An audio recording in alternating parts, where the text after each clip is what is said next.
বেশ কয়েকটা দিন দেখছি উড়িষ্যা রাজ্যে কর্মরত বাঙালিদের ওপরে একটা অত্যাচার নেমে আসছে। যারা বাংলা ভাষায় কথা বলছে তাদেরকে বাংলাদেশি বলে দিয়ে দেওয়ার চেষ্টা হচ্ছে, মারধর করা হচ্ছে, আধার কার্ড দেখানোর পরেও কান্দরে ওঠবোস মারধর গৃহবন্দী করে রাখার চেষ্টা হচ্ছে ওখানকার যারা আমাদের রাজ্য থেকে শ্রমিকরা গিয়ে বিভিন্ন পেশার সাথে যুক্ত তাদের সাথে। এর ফলে বাংলাতেও একটা বিশৃঙ্খলা হতে পারে।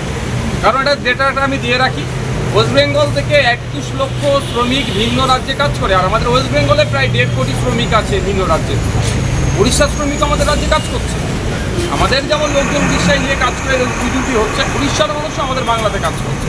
তাদের সাথে যে আচরণ হচ্ছে উড়িষ্যা সরকারকে সেই জন্য অবগতি করার জন্য এখানে আপনার সেক্টর অফিসার আছে, সেক্টর অফিসারের মাধ্যমে উড়িষ্যা সরকারের যিনি মুখ্যমন্ত্রী আছেন তাকে জানানোর জন্য অবিলম্বে এগুলো বন্ধ করা হোক, বাংলা ভাষা বলার জন্য বাংলাদেশি তকমা দেওয়া বা তাদের উপরে যে অত্যাচার নেমে আসছে বন্ধ করা হোক, আর যারা এই ধরনের বিশৃঙ্খলা করতে চাইছে তাদের বিরুদ্ধে ব্যবস্থা গ্রহণ করা হোক। এই মর্মে আজকে এসে সেক্টর অফিসারকে একটা ডেপুটেশন দিয়ে গেলাম।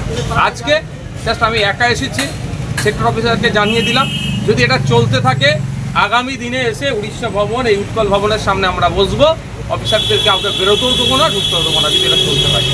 আর একটা কথা, ওটা কোনোভাবেই আমি চাই না, আমি করবও না বা করার পক্ষেও না, কিন্তু এটাও মনে করিয়ে দিয়ে এসেছি সেক্টর অফিসারকে যেখানেও কিন্তু উড়িষ্যাতে প্রচুর মানুষজন বিভিন্ন রুজি রুটির সাথে যুক্ত আছে, তারাও কোনো রকমভাবে ডিস্টার্ব হোক আমরাও যেমন চাইবো না, ঠিক একইভাবে উড়িষ্যা সরকারকেও দায়িত্ব নিতে হবে এদের এখানকার নিরাপত্তা যাতে সুনিশ্চিত থাকে। যেমন বাংলা সরকার দেবে এদের নিরাপত্তা, বাংলার পুলিশ দেবে, ঠিক একইভাবে উড়িষ্যাতে যে সমস্ত বাঙালিরা কাজ করছে তাদের নিরাপত্তা সুনিশ্চিত করার দায়িত্ব উড়িষ্যা সরকারকে নিতে হবে, উড়িষ্যার পুলিশকে নিতে হবে।